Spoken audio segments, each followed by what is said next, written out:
Hello again, nerds. What's going on? We're talking circles and squares again this evening. What else would we talk about? Got another fancy list for everybody. This one pertaining to prog rock. You guessed it. Well, I haven't done anything about prog rock for a while, so this would be kind of like a little bit of a breath of fresh air.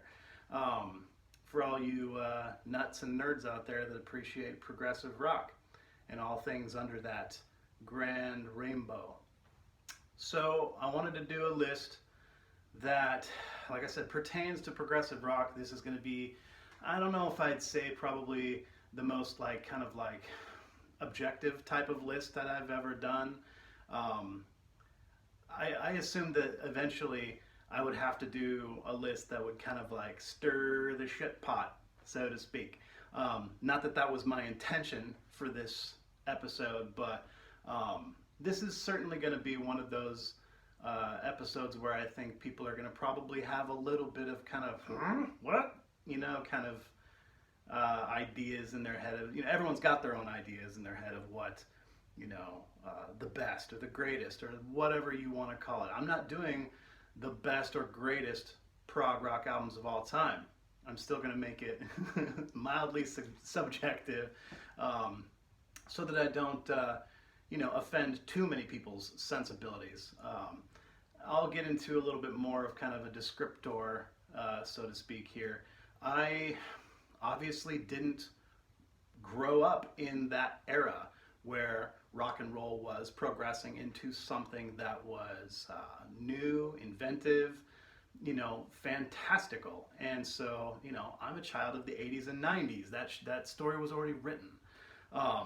So I didn't grow up in that era, so I don't have that predisposition or that, kind of template to work from or well to draw from, unlike, many people that, talk about this genre a lot, and a lot of people that, have just a wealth of knowledge far beyond anything that I could ever dream. So that's one, kind of preface to this story, and the other being, I didn't grow up in a household or have a series of people in my life that explained all this stuff to me. I had to discover progressive music all for myself. I came into I came into my teenage years in the early 90s when I was really discovering, what rock and roll is and what it's capable of, and everyone knows 90s rock had its own ideas, its own flair, its own everything. And progressive rock didn't really exist anymore at that point in time in rock and roll history. I mean, it did. There were some people that were still keeping it alive in its true form, in the art form that it was. But it kind of went the way of the dinosaurs again, like people kind of discussed about in the late 70s, calling it dinosaur rock, basically, So I didn't discover progressive rock until I was an adult. And then when I did, it was still kind of through the lens of jazz. And so I loved, I grew up and I loved symphonic music when I was growing up, and my mother loved symphonic music and my father did too. So I was I played in symphonic bands all throughout, public school and all that. And it wasn't until I was an adult and I saw this amazing, mishmash, this cornucopia of symphonic music married to jazz influence and rock and roll, and it just was this it busted open my head, and I was like, this shit exists. No way, this is, and it's dork music. And so I never wanted anything to do with dork music. In the 90s I was really full of myself, and everyone is when they're a kid. And so, I just wanted to be the coolest guy out there and only get into the cool shit. And I only wanted to be like everyone else. And everyone was listening to punk rock and, what we called skate rock in the 90s, and metal and that type of stuff. And I was already really made fun of heavily for being kind of a band nerd. And I was listening to fucking Dave Matthews Band in the early 90s. And not that there's anything wrong with Dave Matthews Band. I thought they were fucking great. But I was really like big like fusion nut. You know, I love jazz and I love fusion music, and so when I was finally an adult, and I'm sorry, I'm really long-winded about this, but when I was an adult and I finally discovered like what true progressive rock was, like this was something that, like I said, just kind of like boom, like blew open. I didn't have anybody to like hold my hand through this, and King Crimson's the best, and you know, all these bands, like I never heard of any of these bands. I never even heard of Yes until I was a fucking adult, until I went to the Eugene Public Library and they, you know, allowed you to start checking out CDs and such, and I saw all this fantastic artwork, and I was just like, who the, I remember hearing about these guys, all good people, all the something, yeah, yeah, I know these guys. And then I put on these albums, and I'm just like, my jaw just dropped. Where has this shit been my whole life?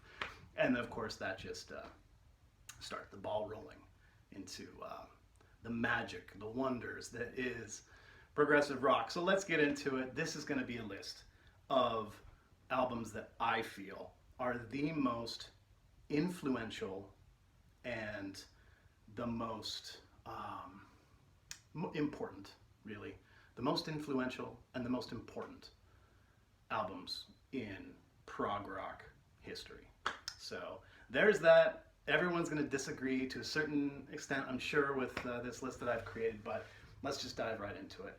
Starting with number 10, this was tough because I actually kind of did want to make like a little bit of kind of like a list starting from the bottom of, you know, a pile of these, and then kind of get more influential and more, you know, grand in scope as we go up the ladder, and what they mean to me personally, and what I feel that they contributed to the world of rock and roll and the world of especially progressive rock. So, sorry, without further ado, number 10, a very, very important and influential album. I'm sure everyone will agree highly on Lark's Tongue in Aspic, by King Crimson, 1973.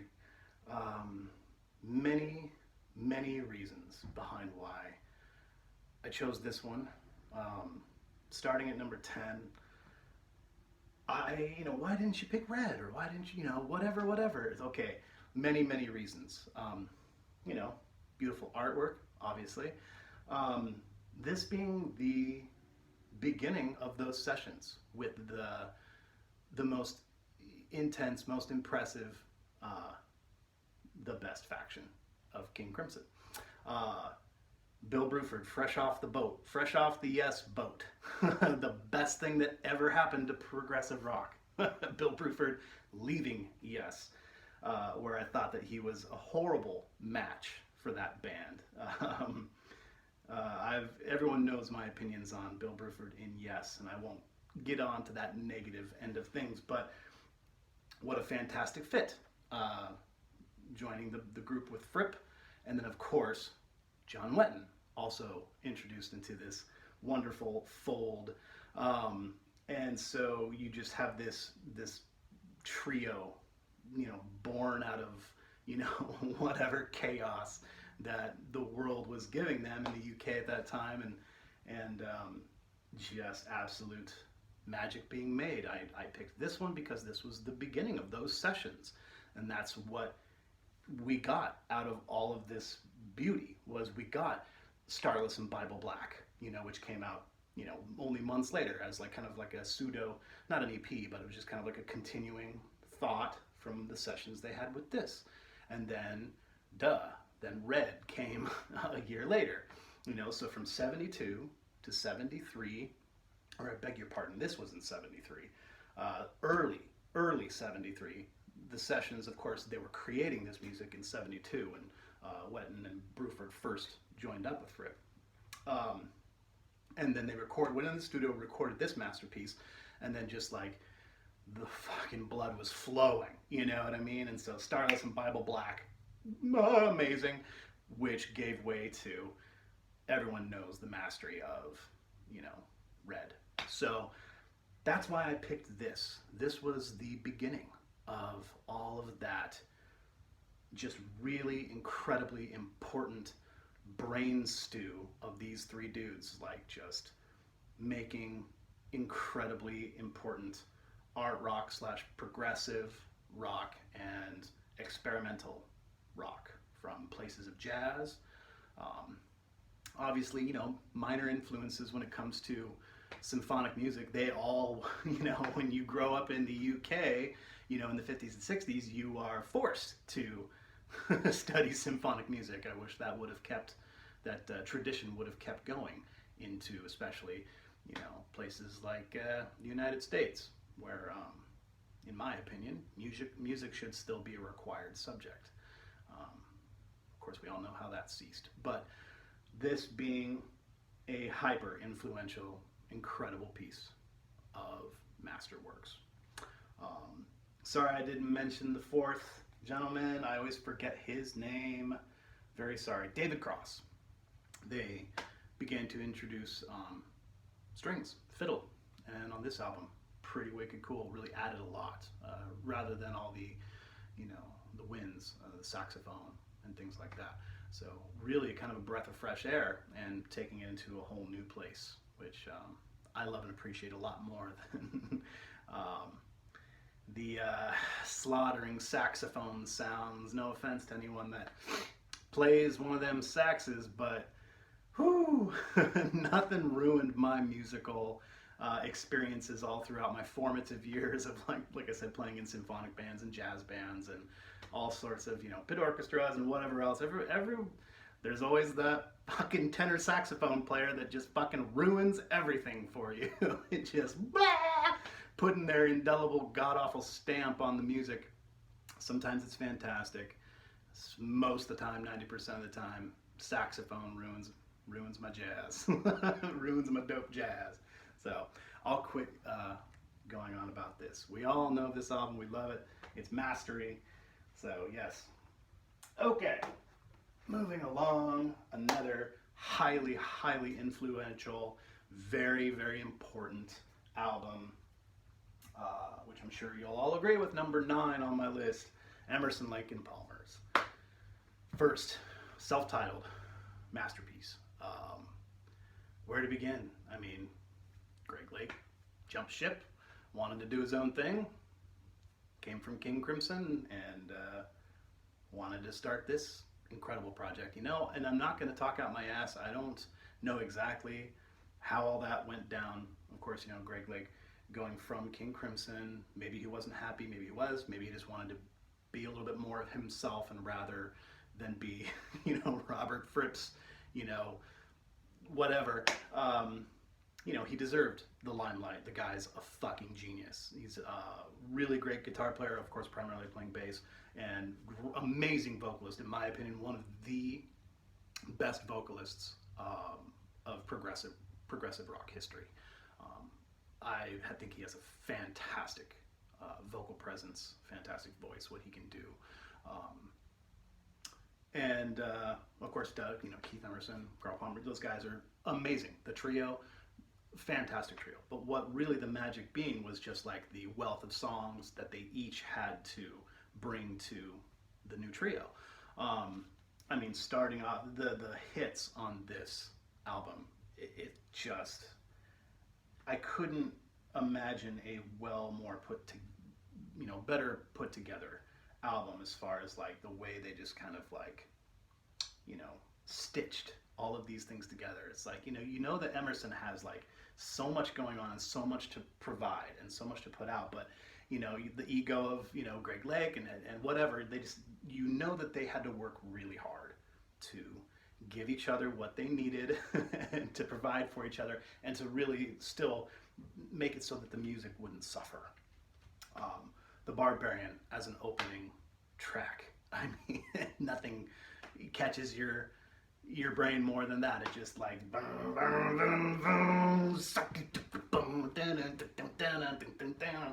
oh man, it just, that shit, the moment I heard it, I was like, now really? Now wait a second. Whenever anyone talks about proto-metal, this album doesn't come up. That's what I don't understand. Like, where did metal come from? Oh, it came from Black Sabbath, and it came from this. No, dude, I mean, of course it did, but this was a huge, huge part of it. The Barbarian song, The Knife's Edge. Are you kidding me? Track 3, The Knife's Edge. Like that shit, that's a fucking metal song. It is metal as fuck. I don't even care who you are, where you come from. If you enjoy metal music, listen to that fucking song and you'll be like, oh dude, I totally get it now. I totally get it. You know? In between, forgot probably, I'd have to say, probably one of my Emerson, Lake and Palmer, like one of my favorite tracks of theirs is the Take a Pebble. It's a 12.5-minute song. Just absolute masterpiece. They go from everything. You know, it starts with that really kind of like subtle piano soft, you know, just take a pebble, very poetic, and he's, you know, kind of hippie kind of shit, and then interlude piano, it just gets in this really fast jazz. The jazz takes over. Never thought from the beginning when I first heard ELP, I just assumed, you know, and hearing, you know, Keith Emerson's really grandiose, you know, church organ and all that crazy stuff, you just kind of like immediately get like symphonic rock vibes, just heavy symphonic rock. And it's like, honestly, this album I feel is way more jazz influenced than it is symphonic influenced. Of course, there's really, really heavy elements of symphonic music because, you know, throughout the entire second half, the B-side, you know, Emerson's just pounding on the church organ. You know, it's just all big, heavy cathedral style church organ stuff. We're talking, you know, the Three Faiths primarily. But yeah, and then also on Tank, you just have really, you know, this is like Emerson's time to shine, super heavy, you know, cathedral church organ, big sounds.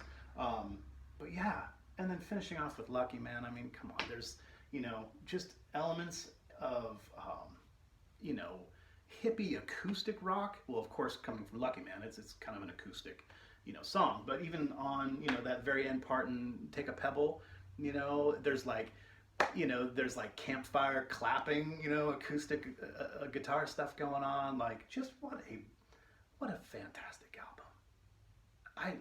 I'm really kind of blown away how I don't ever hear of or see this album on people's list of monster progressive rock albums, the best of all time kind of thing, symphonic rock, and it really ought to be.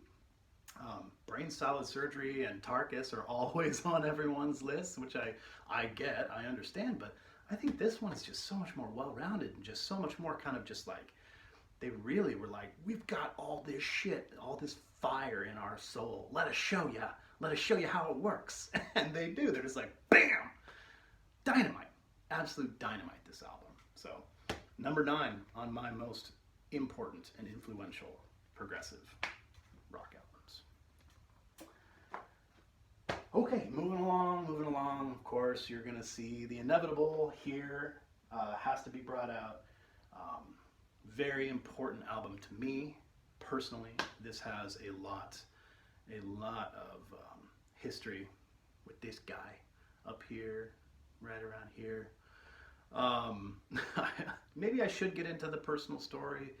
I don't think you all care well enough, honestly, but it's not that big of a deal. This was just another one of, I think I mentioned when I was, you know, babbling at the beginning of the video. Never, you know, these guys, I never even heard of them, ever. I don't think I discovered them until I was into my late 20s, early 30s. I knew of them, never gave them a chance, never listened to them.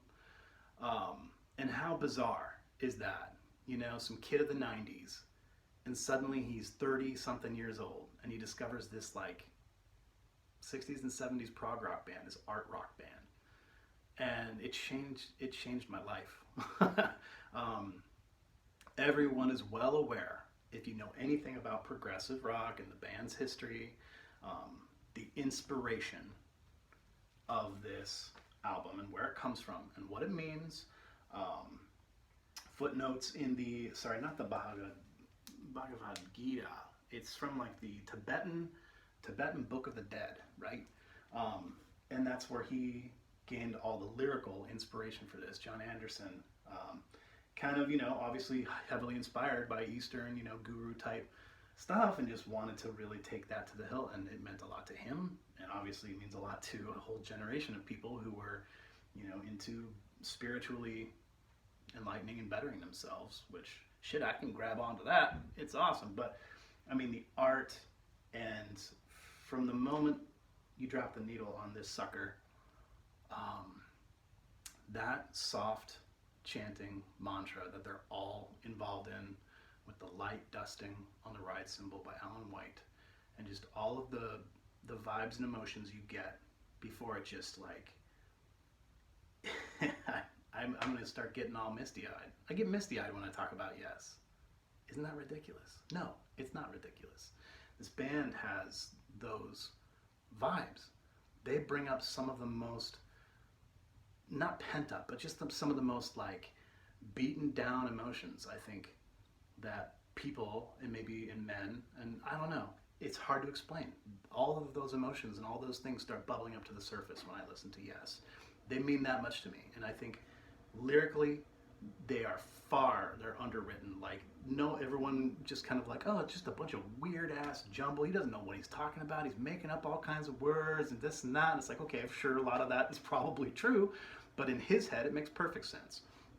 And if you go outside of the confines of, literal thinking and literal, presentation of words, like, get into the subject matter of what he's talking about, and then use that as a filter to kind of like, you know what I mean? Kind of use it as like a key, to, not like a physical key that you stick into a door lock. I mean, like a key to like transpose something, or like to, to decode something. I'm not going to go as far as to say that there's all types of hidden messages in here. That's not what I'm getting at. I'm getting at basically the depth of spirituality that I think that their music has to offer. And this being, that's why it's on my list. That's why it's number 8 on this list of highly influential shit and very important shit.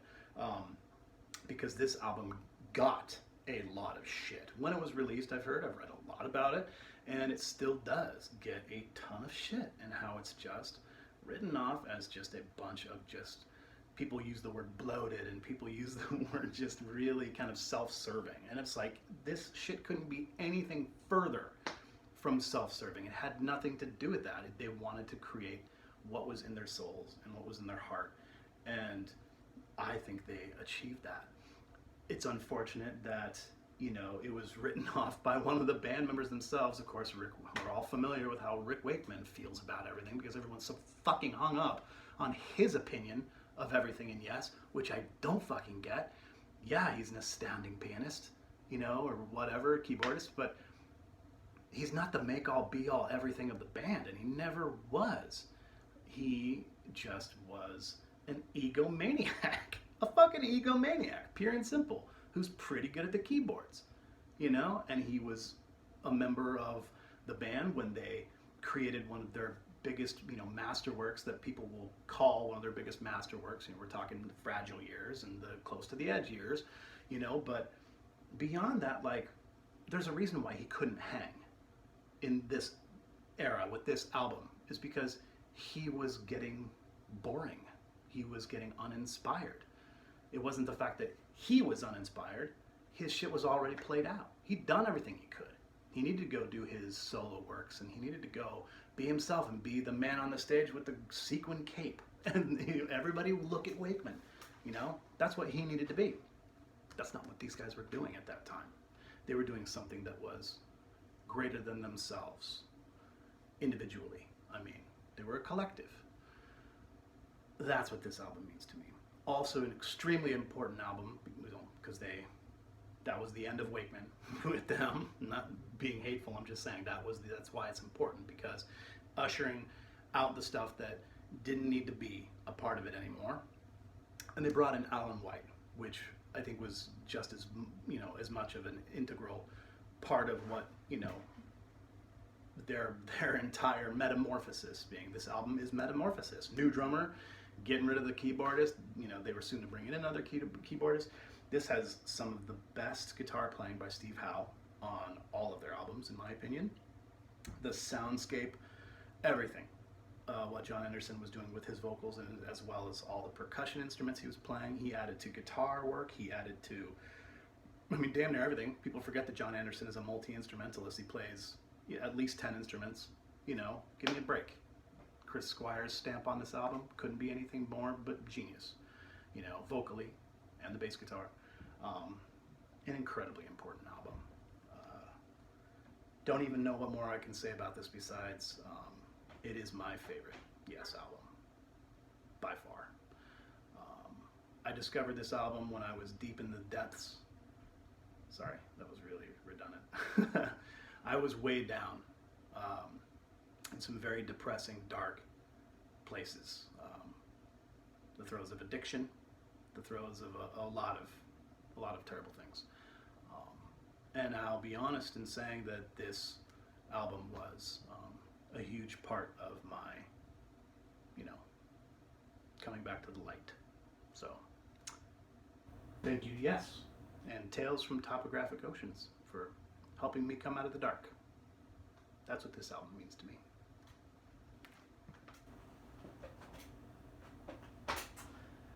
All right, moving along. Another one people might kind of go, really? Okay. Because I don't always call these guys progressive rock. I don't really consider them to be progressive rock. I've said that before and I'll say it again. But this album is very, very important and highly influential into moving into things of a progressive nature. I think this was their kind of first foray into they were kind of like stepping into a genre that I don't even think they wanted to any part of. That they never really became full-on denizens of, the progressive world, but they dabbled. They dabbled in that whole prog rock thing, and they were probably just kind of like, well, whatever, But this, in my opinion, was their little bit of a tiptoeing in to those waters. Talking about Metal, by Pink Floyd, 1971, right? 72? 71, I'm pretty sure. Yeah, so, I mean, do I really have to explain it? I mean, give me a break. I mean, dabbling with, the extensive, long tracks, conceptual ideas. In my opinion, this is where it began. This is where that conceptual process of, like, let's create this thing grand in scope. I mean, that's progressive as fuck. This was like their first kind of late leap into, something a little more artistic than just kind of like the psychedelic blues rock that they had just been a huge part of for, the late 60s and into the early 70s so far. This wasn't their first album with Gilmour, was it? Oh man, I'm so bad with Pink Floyd history. No, it had to have been like Adam Hartmother or something like that. Anyway, I'm a bad fan. Sorry, everybody, but yeah, this was my introduction to Pink Floyd. I think I admitted in a previous video with my friend Nick that I didn't listen to this type of stuff when I was in my formative years. Like I said, I was a '90s kid, so this kind of shit was kind of a little bit old hat. Not that it ever should have been. I should have never written this off. No kid ever should. This is important. But I do have, vivid memories of listening to this music with other friends, high school friends who were a little bit more, in the know of like, hey, this is important shit. You need to be listening to this. I remember getting in my friend's car, late nights, tooling around the town, and, illicit substances were in the car. Basically, I'll go as far as to say this was. Remember that great story that Dave Chappelle talks about? No, it wasn't Dave Chappelle telling the story, but this was the story from his movie, from Half Baked, where he's like, yeah, remember the first time that you got high and everyone says like, man, I smoked weed and I didn't really even feel much or whatever, and he was like, no, man, I got really, really fucking high. That was my experience, and it had a little something to do with this album too. I had experimented with, psychotropic drugs in the past, but man, I hadn't been that high yet. In my buddy Ian's Volvo. Holy shit, 1995, we're talking 94, 95? I was a freshman, so that was 94. And we were tooling around. He puts this on, and I was the highest I've ever been in my life.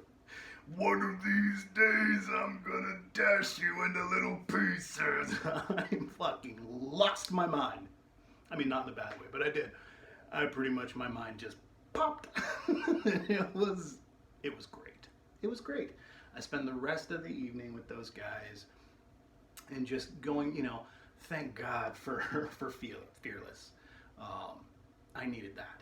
I needed to hear that evening, when all that was coming down in my head and all that. And just, as soon as Fearless comes on, it's like, what a fantastic fucking album. Oh my God. San Tropez, like, dabbling all these different, not different genres, but I mean, just like, they're kind of just like, they're trying everything out. This was heavily more, I think, more experimental than anything they had done in the past, as far as their psychedelic blues and whatever. Like, finally they got enough courage, or maybe they were allowed to by Harvest label or whatever. They're like, go ahead and just fucking do whatever. So you get, songs like San Tropez and Seamus, you know what I mean? Like, it's just it's so great. And then, I mean, it doesn't get any more prog rock than side 2. Whatever, dude. Fucking 23 minutes, I think it is. But, yeah, Echoes. Probably one of their, it'll go down in history as one of their greatest songs of all time. And it's a prog masterpiece, in my opinion. So that's why this is on my list. Number 7, right? Number 7 on some of the most influential and very, very important album, because it also set the scene, set the stage for what was soon to come out of them, which was, of course, to be considered their, glory years, shit that changed the world. You know what I mean? This was the beginning of that for me, in my opinion. Okay. Yeah, things are feeling good. I'm liking this. This is one of my favorite lists. You can all tell how much I love progressive music, and I love sharing.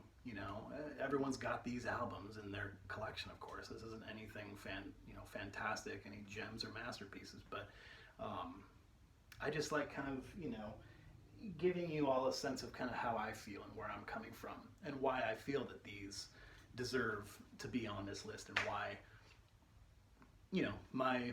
my thinking, my methodology, like, this one, right? I mean, give me a break. I think it is. It's my favorite of theirs. That's primarily why it's on the list. Incredibly important. We're talking Genesis. We're talking selling England by the pound. I love that old world, paying respect and homage to one's homeland. I like that conceptual idea about it. But I also feel that when it comes to its predecessors of theirs, it was still so formative. They were kind of just getting these ideas, like really hashing it out. I think, honestly, I think Steve Hackett's guitar playing on this is probably his best to date. I don't know. The band as a whole, they began to really play as one with this album. Yeah.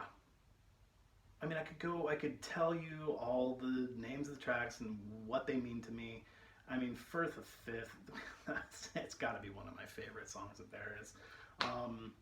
The A-side alone is probably one of the greatest A-sides in prog rock history. The melodies that they were pulling out, far more melody-driven, in my opinion, this album, than their previous albums, because it's less of a grandiose kind of thing they were trying to pull off,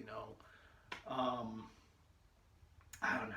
And then you get to Battle of Epping Forest, which honestly isn't my favorite track of theirs, but it's still, what a fantastic tale. It's so, it just reminds me of that, what's that great Radiohead song? It's a drunken punch up at a wedding, that type of thing. That British, it's so fucking British, Obviously that's what they were going for with this. I just like that calling card. I just like that, all things British, it tickles my fancy. But I appreciate the outro to that, the After the Ordeal.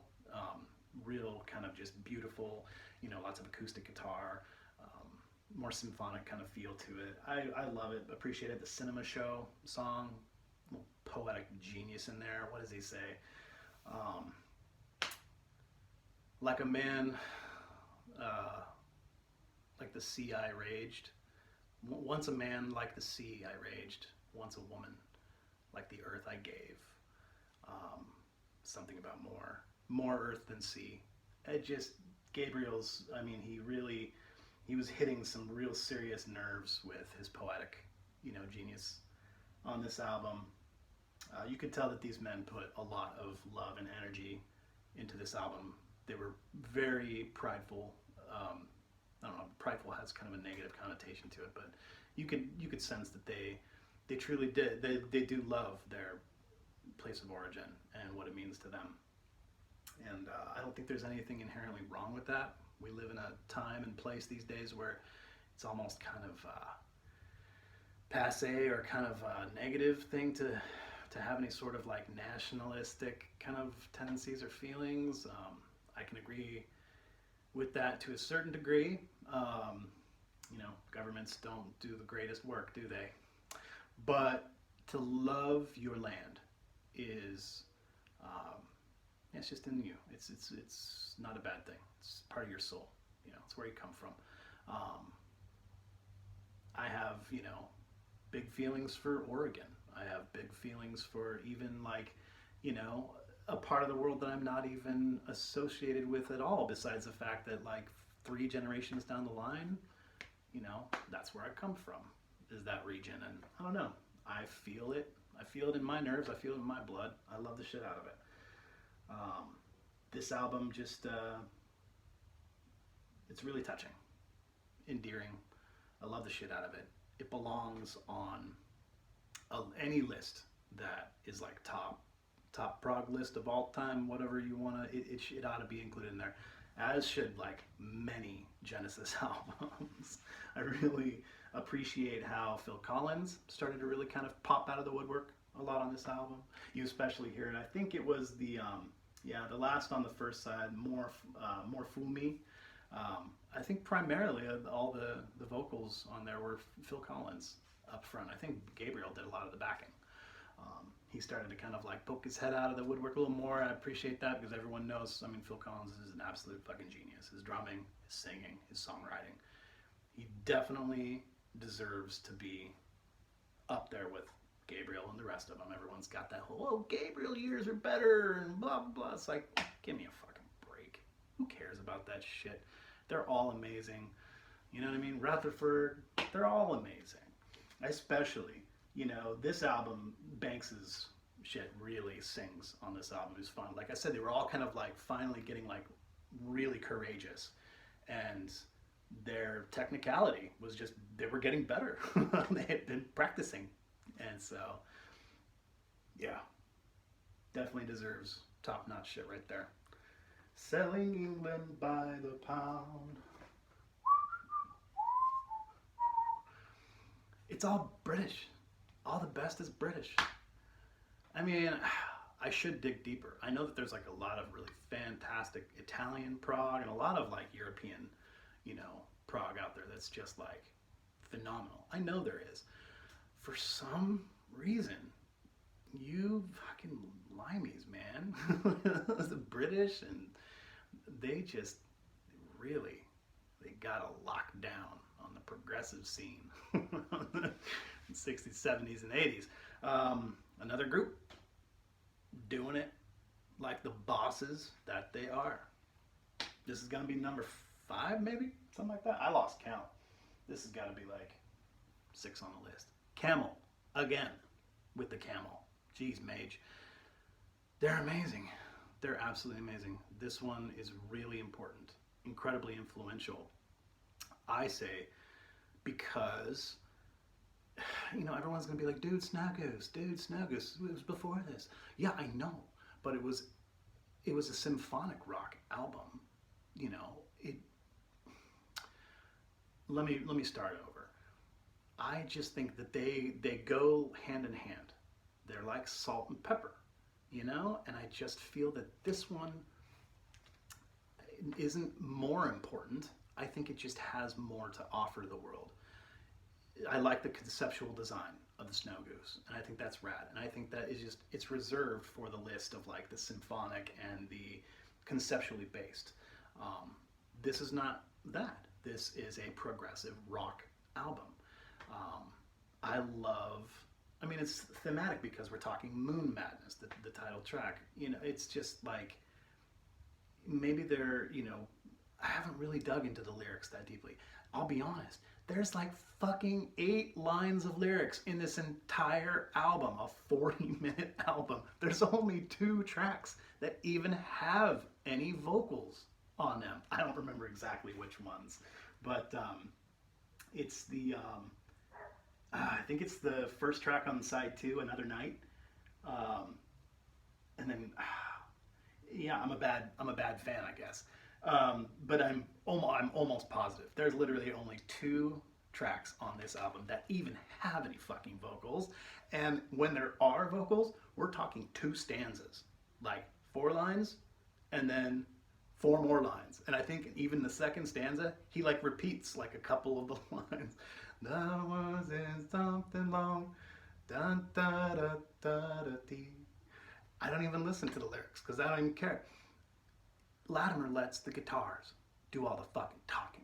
You know what I mean? Bardens, dude, another match made in heaven. Give me a break. Bardens and Latimer, they create some just incredible, they're songsmiths, pure songsmiths. You don't even need lyrics when it comes to music of this caliber. They just whip it out. I mean, give me a break. You know, 6 months earlier, they just like composed this entire fucking orchestrated album, you know, based on an illustrated children's book. And it like went fucking platinum, you know? They're geniuses. And then 6 months later, they're like, let's go back to making some rock and roll. And they did. And it's phenomenal. You know, it's not my favorite album of theirs, I don't think. But I think this one is the most important, the most integral to, you know, what I'm talking about. Our theme here, our concept design of this episode. It's incredibly influential. I'm sure that anyone can pick out little bits and pieces that continued, you know, along the lines of, you know, rock history. People gain inspiration from this in all sorts of ways. As far as jazz rock, you know, there's, you know, obviously heavy jazz rock influence in here, but they were making it more progressive as far as like they were using more elements of you know, the symphonic music, and they were using more elements of experimental stuff. They weren't sticking strictly to the jazz rock like they were. I mean, we're talking prior to Snow Goose. I consider them to be a jazz rock band before 75. Everything, you know, 73, 74, up, you know, Mirage, and then Snow Goose, they're like, boom, breakout, something different. But before that, I kind of consider them to be a jazz rock fusion progressive band. But this went straight into the experimental. Dude, all of Bardens' fucking synth work on the final track, the Lunar Sea track, some of the best synthesizer work in history. It's just phenomenal. So you can't tell me that synthesizer keyboardist people all throughout the late 70s and 80s weren't grabbing just tons of influence from his sounds, his warbles and you know, like all that great shit he's doing in Lunar Sea. Like, come on. It's beautiful. It's absolutely beautiful.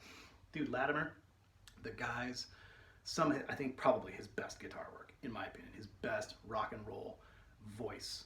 I'm not talking vocal work here. I'm talking his guitar voice. The guy, like, he lets his guitar do the talking, and this is, in my opinion, his best work. No one can tell me that you know, huge guitar greats of the 80s and 90s didn't get a lot of their inspiration from Andrew Latimer. Right off the top of my head, monster, incredible guitar player extraordinaire, Trey Anastasio, boom, perfect example. Fish's guitar player, one of the best songwriter guitar players of the modern age. And dude, I mean, just listen. Put this on and then listen to anything from Fish from the late 80s through the late 90s. You'll see what I'm talking about. Okay, I'll shut up. Moon Madness by Camel, 1976. Must get. Everybody must get. In my opinion, one of the most important prog rock albums. Okay, gonna switch things up a little bit here. Everyone's gonna kind of, I don't think anyone's gonna agree with me on this one, but I don't give a shit. They're one of my favorite bands. I believe that they are probably one of the most important rock bands in history. And when it comes to how music progresses throughout the ages, they are a huge part of it.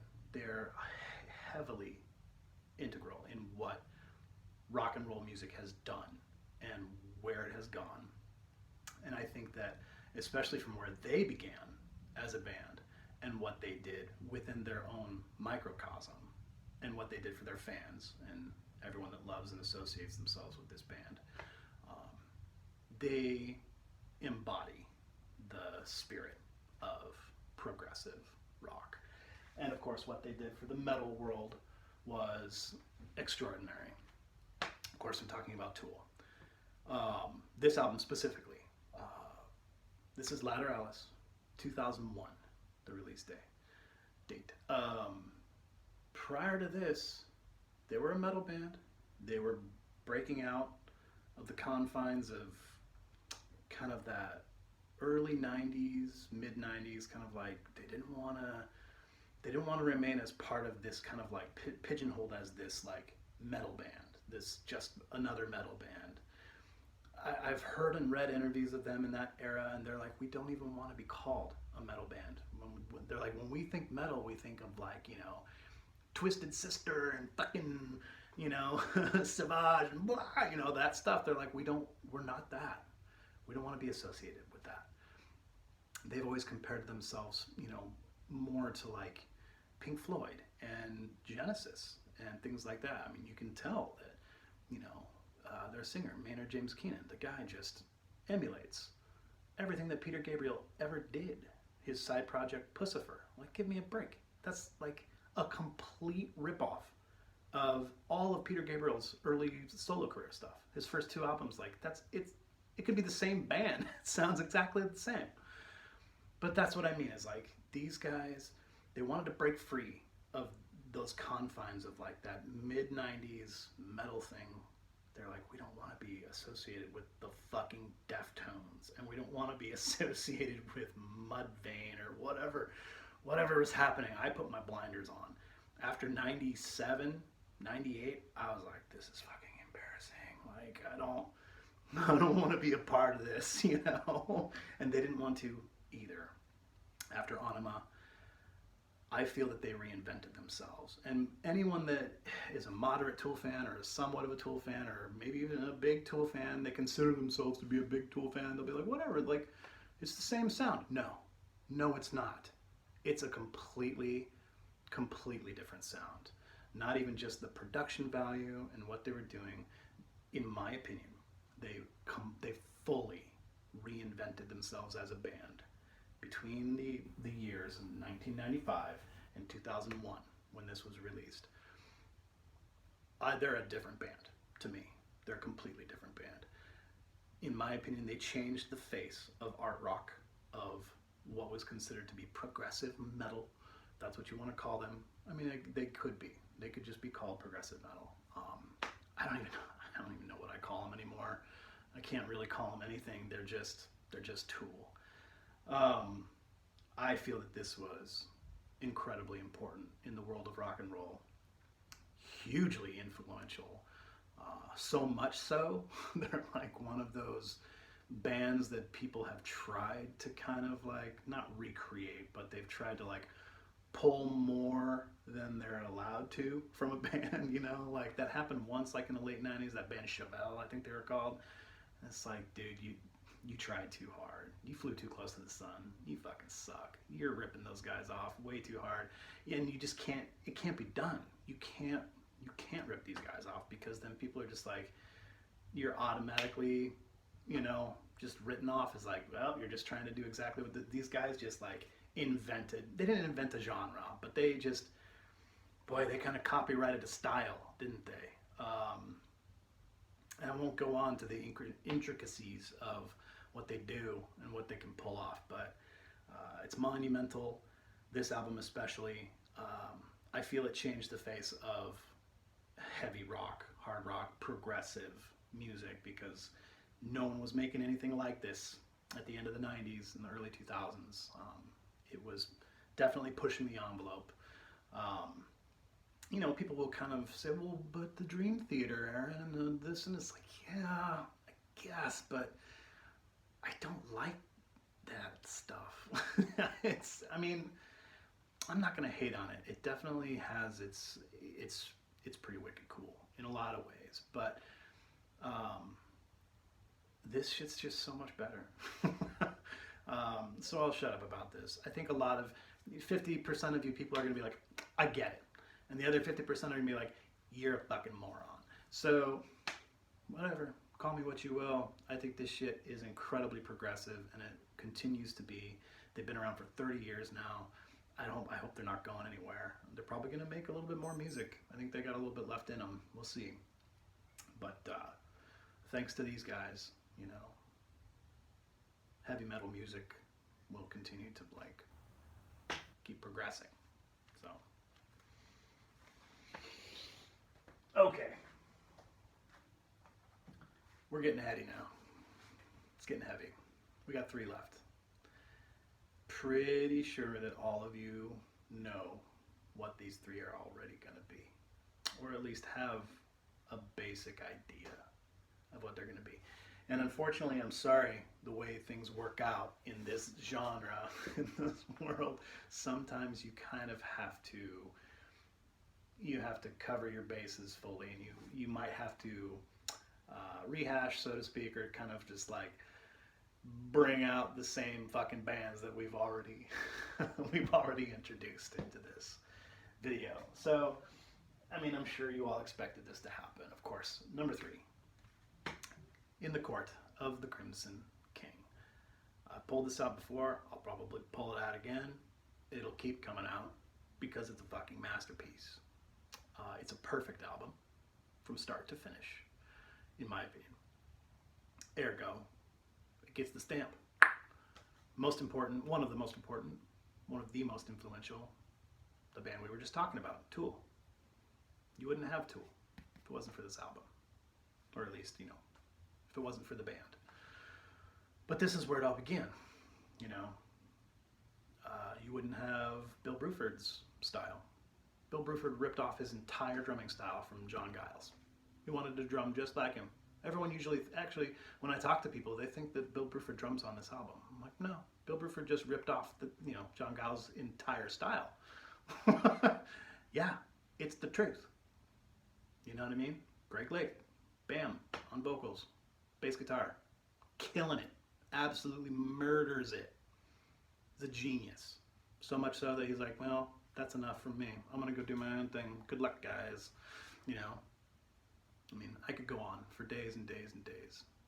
Fripp's dark, subtle mastery on the guitar. Yeah, I could just go on and on and on. All the other players on this album, there's lots of guys that play on this album. You know, all those dudes that never get any of the credit. You know, Ian McDonald. He also went on to play some more stuff on the album I talked about already, into the early 70s years of King Crimson. He played auxiliary percussion, and I think he was responsible for saxophones and whatnot. Correct? Maybe? Yeah. All of the reeds, all the woodwinds. Ian McDonald responsible for that. So, you know, there's always, you know, things that can be said about this album, but I'm not going to bore you. We all know how much genius is interlaced, stamped into the wax on this shit. So I won't bore you with all the details of like going through the track names and going through how it makes me feel and whatever. It's just absolute mastery. it definitely deserves to be the top of the list. King of the Mountain. One of the kings of the mountain. As well as this one, which I'm sure most will all agree. But why this one, Mage? Why this one? You already talked about them. Another one of those bands we already talked about. Yes. Yes is 1971 classic. Fragile. I really wanted to put their first album, their eponymous release, the Yes album. Sorry, not the Yes album, not their third LP release from 1970. I'm talking about their very first album, just titled Yes. I wanted to put that on here really bad because it being where they came from, who they are, what they were all about. But let's get honest here. The first Yes album, 1969, was not a progressive album. They were doing everything they could, it seemed, to just be a band. They just really wanted to be out there. They just really wanted to be a part of the culture, a part of the scene, the Canterbury scene. They wanted to be just like King Crimson, they wanted to be like the Pink Floyd, and they wanted to be like the guys, you know. They wanted to be in a band, and they wanted to do it, but they were still just kind of like finding their sound. They were still, you know, wannabe jazz. Peter Banks, I think, was their first guitarist name, I believe. I'm not gonna say he's a bad guitarist. That's mean. He was a pretty good guitarist. He didn't have his sound or his style yet. He wasn't any good. You know, he was just plinking around trying to play some jazz stylings that he just wasn't any good at that. You know, Squire was killing it. Just, you know, born with it. Fucking dude was born with it, you know. He was amazing at everything he did. Singing, guitar, bass, everything. And Anderson too, honestly. Anderson, you know, is a born front man, you know, born to hold all the instruments and sing the songs, and he was just like, you know, a raconteur of sorts, you know. But then they just, you know, they had, who was playing keys? What was his name? He joined them again. He went back in for 90125. Anyway, I'm going to go on and on about their first album. It just wasn't a progressive album yet. They were playing catchy, popular rock. They were playing folk rock. They hadn't found their sound, and they didn't. Their second album, Time and a Word, was awful. It hurts to say because they're probably one of my favorite bands of all time. But Time and a Word was god-awful.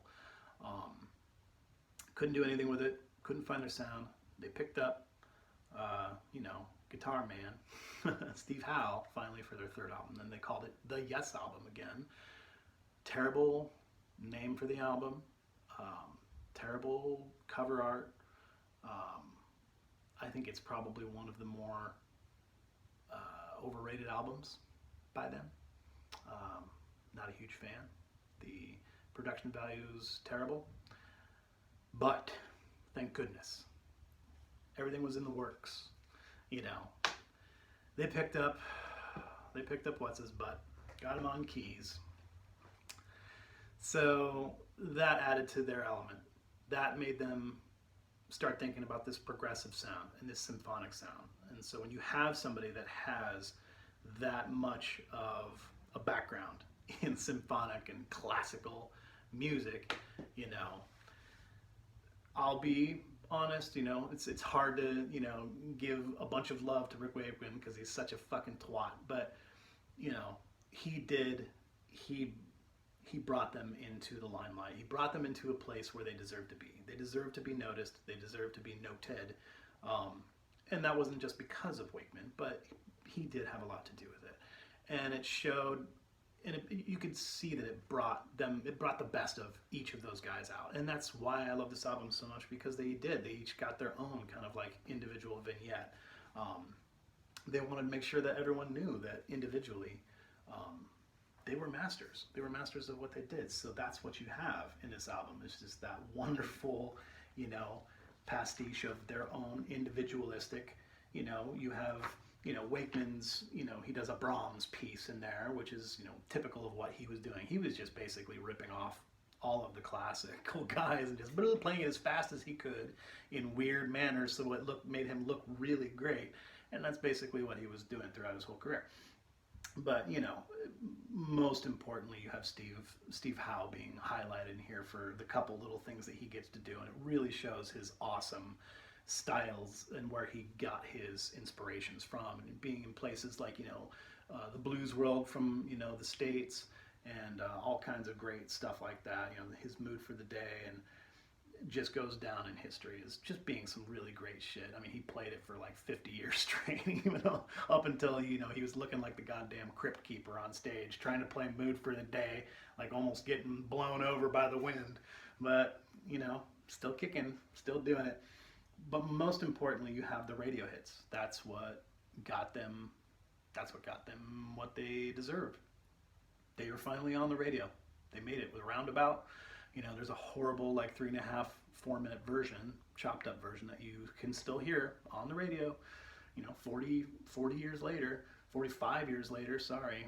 But yeah, so Roundabout and the Long Distance Runaround song, they got, you know, it was big for them.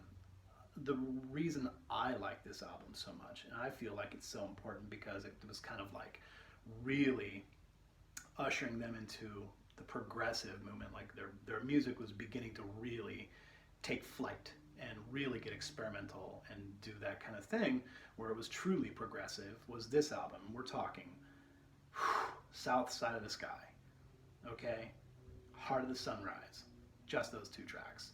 That's what made them a progressive band, in my opinion. This album, those 2 tracks, boom, now they're a prog band.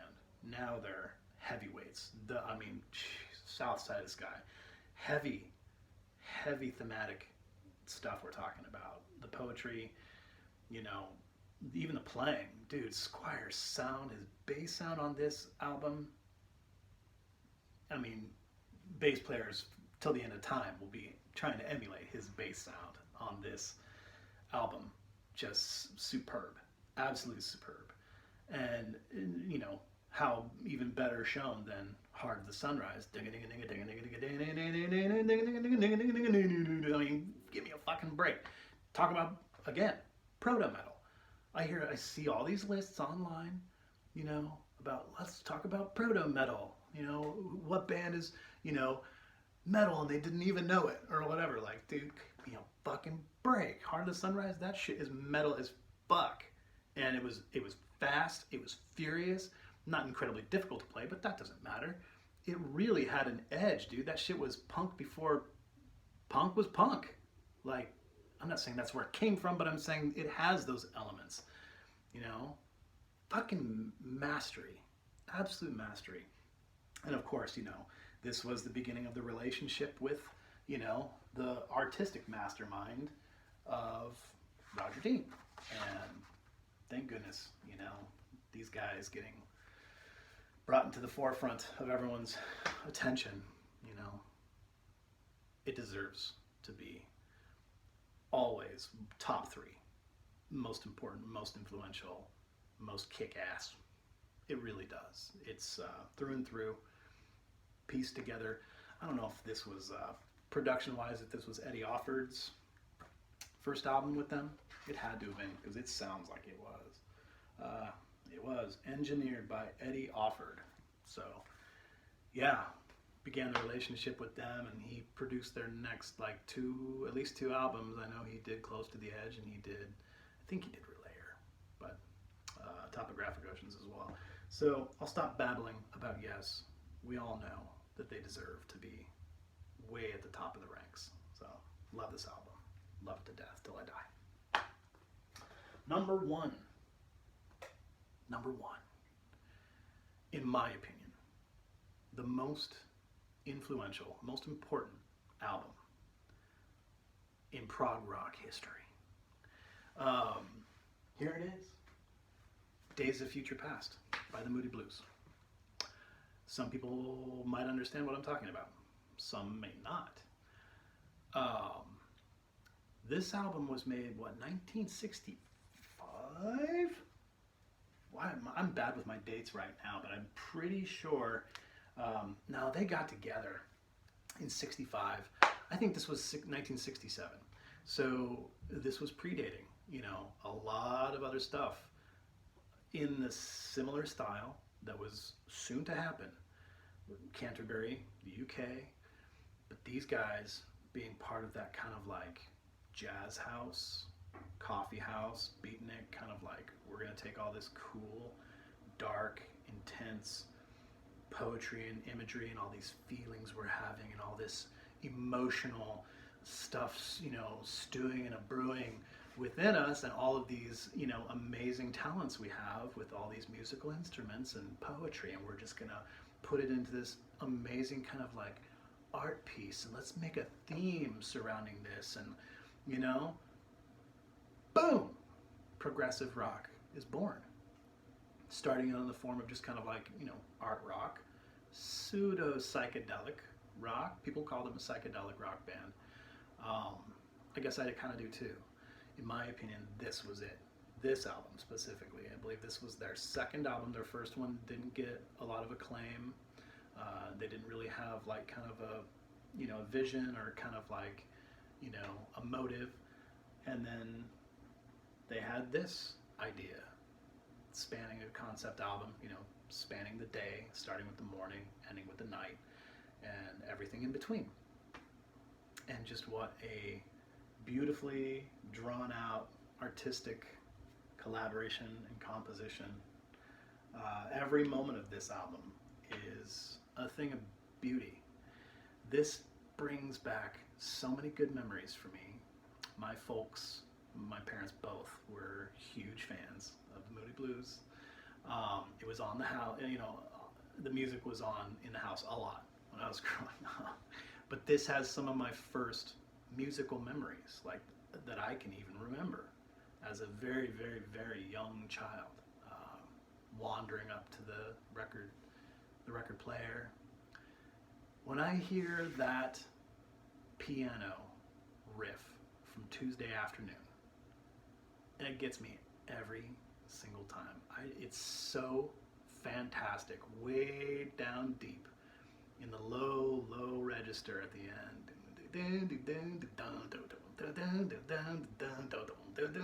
How he gets that fantastic pounding sound out of that really, really, really low string with his thumb.